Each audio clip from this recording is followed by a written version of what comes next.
Au début du 19e siècle, l'espérance de vie était de 40 ans. Aujourd'hui, une petite fille qui naît va vivre 90 ans, c'est-à-dire qu'elle va arriver à l'âge où cette maladie devient naturellement fréquente. 40% de risque de développer cette maladie. Aujourd'hui, c'est 1 million de personnes touchées.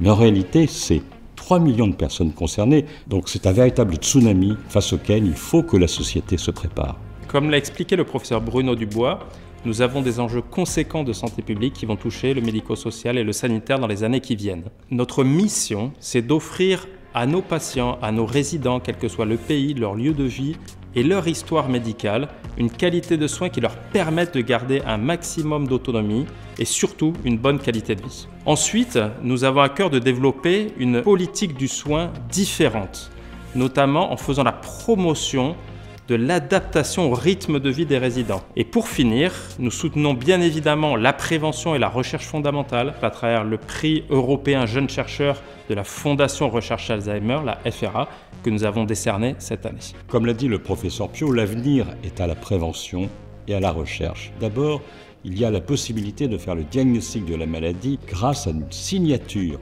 biologique que l'on peut récupérer chez les patients dans le liquide céphalorachidien, ce qui est un peu invasif, mais maintenant même dans le sang. Donc on va pouvoir confirmer le diagnostic simplement par une prise de sang. Les nouveaux médicaments qui sont en train d'être développés sont des médicaments qui nettoient les lésions de la maladie. Grâce à ces prélèvements dont je vous ai parlé, on peut repérer des gens à risque de développer la maladie, et je pense que dans les années qui viennent, c'est vers cela qu'on va aller, c'est-à-dire à une sorte de prévention de la maladie grâce à cette double approche, les nouveaux biomarqueurs et les médicaments qui nettoient les lésions cérébrales.